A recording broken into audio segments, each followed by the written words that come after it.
मरने के बाद जब आप नर्क में जाओगे तो आपके साथ वहाँ क्या क्या होता है ये इस फिल्म में पूरी तरह बताया जाता है। कहानी शुरू होती है एक फायर फाइटर आग बुझाने वाला आग बुझाते समय एक हादसे का शिकार हो जाता है। वह ऊंचाई से गिर पड़ता है। गिरते समय वह जिस छोटी लड़की को बचा रहा था उसे अपने सीने से चिपका कर रखता है। अजीब बात यह है कि उसे कोई चोट नहीं लगती। बची हुई लड़की अपने माता पिता के पास दौड़ जाती है। फायर फाइटर भी उठकर उनके पास जाता है और पूछता है कि सब ठीक तो है, लेकिन माता पिता सिर्फ अपनी बेटी की चिंता में लगे रहते हैं। वे फायर फाइटर की बात सुनते ही नहीं। तभी उसे पास से कोई आवाज सुनाई देती है। वह चारों तरफ देखता है। एक खतरनाक इमारत के नीचे उसे दो काले कपड़े पहने हुए लोग दिखते हैं। वह उन्हें जोर से चिल्लाकर कहता है कि जल्दी वहाँ से हट जाओ, लेकिन जब वह मुड़ता है तो चौंक जाता है। वहाँ जमीन पर उसका अपना शरीर पड़ा हुआ है। उसके साथ ही जो कुछ कर रहे हैं उससे साफ पता चलता है कि वह मर चुका है। तभी वे दो काले कपड़े वाले लोग उसके पास आते हैं और खुद को बताते हैं कि वे नर्क के दूत मैसेंजर हैं। वे कहते हैं कि यह आदमी वही खास व्यक्ति है जिसे वे ढूंढ रहे थे। इतने बहादुरी से अपनी जान गंवाने वाला आत्मा 422 साल बाद फिर मिला है। छोटी लड़की फायर फाइटर को दो अंगूठे दिखाकर तारीफ करती है। अब वे उसे नर्क ले जाने वाले हैं। फायर फाइटर यह मानने को तैयार नहीं है। वह कहता है कि अभी उसने अपनी माँ से ठीक से विदा भी नहीं ली, लेकिन अगले ही पल उसके पैर हवा में लटक जाते हैं। उसके पीछे एक बड़ा प्रकाश का चित्र दिखता है और उसे नर्क में खींच लिया जाता है। नर्क में चारों तरफ नई नई मरी हुई आत्माएं घूम रही हैं। यहाँ उसे 7 पापों 7 गुनाहों की जांच से गुजरना होगा। अगर वह सब में बेकसूर साबित होता है तो ही उसे नया जन्म मिल सकता है। लेकिन फायर फाइटर को नया जन्म नहीं चाहिए। वह सिर्फ घर जाकर अपनी माँ से मिलना चाहता है। 3 नर्क दूत इकट्ठे होते हैं। तीसरा दूत एक समझदार और गंभीर दिखने वाला आदमी है जो बाकी दोनों का बॉस है। तीनों फायर फाइटर को नर्क के दरवाजे के पास ले जाते हैं। दरवाजा खुलता है। सबसे ऊपर एक बड़ा कुर्सी दिखती है। छोटी लड़की खुशी से चिल्लाती है कि यह सच में बहुत न्यायप्रिय आत्मा है, लेकिन पहली मंजिल ही हत्या वाला नर्क है। नर्क में सजाएं छोटे गुनाह से शुरू होकर बड़े गुनाह तक होती है। मतलब हत्या फायर फाइटर का सबसे छोटा गुनाह माना जा रहा है। एक फायर फाइटर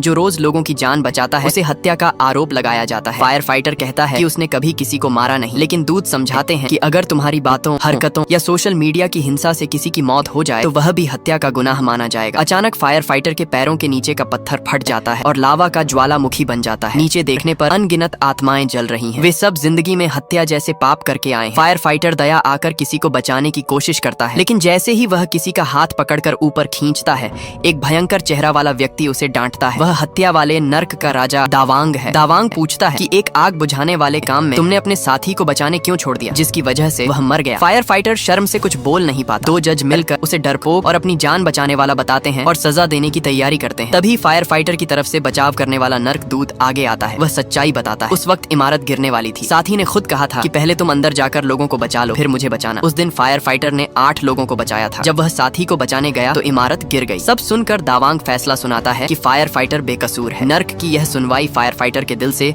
एक बड़ा बोझ हटा देती है। अच्छे लोग हमेशा खुद को कोसते रहते हैं कि उन्होंने और अच्छा नहीं किया। इसके बाद वे नाव से मिंग नदी पार करके अगली मंजिल पर जाते हैं। यह आलसीपन, सुस्ती वाला नर्क है। यहाँ समय और जिंदगी बर्बाद करने वालों की जांच होती है। इस नर्क का राजा चूजियांग फायर फाइटर पर मुकदमा चलाने से ही मना कर देता है, क्योंकि वह हमेशा मेहनत करता था। एक बिल्ली को बचाने के लिए भी अपनी जान जोखिम में डाल देता था। राजा बहुत प्रभावित होता है और कहता है कि वह अपने नर्क में फायर फाइटर की कांस्य प्रतिमा बनवाएगा। राजा के आदेश पर फायर फाइटर की नाव को आगे धकेल दिया जाता है। वह घूमकर देखता है तो एक डरावना दृश्य दिखता है। एक बहुत बड़े चक्के पर हजारों लोग भरे। वे लगातार भागते रहते हैं। अगर चक्का उन्हें दबा दे तो कुचल जाते हैं। आलसी लोग यहाँ हमेशा भागते रहते हैं। यह उनकी जिंदगी बर्बाद करने की सजा है। फायर फाइटर डर जाता है। 2 नर्क दूत कूदकर नाव पकड़ लेते हैं। वे राजा से फायर फाइटर की पूरी जिंदगी देखने की गुजारिश करते हैं। असल में वह कई नौकरियां करता था। आग बुझाने के बाद रात को बारबेक्यू शॉप में काम करता। छुट्टी के दिन स्नान घर में फर्श साफ करता। आधी रात को भी आराम नहीं करता। सब अपनी बीमार माँ और स्कूल पढ़ रहे छोटे भाई के लिए करता था। हर कमाई उन्हें भेज देता था। मरने तक उसने कभी आराम नहीं किया। यह सुनकर चूजियांग द्रवित हो जाता है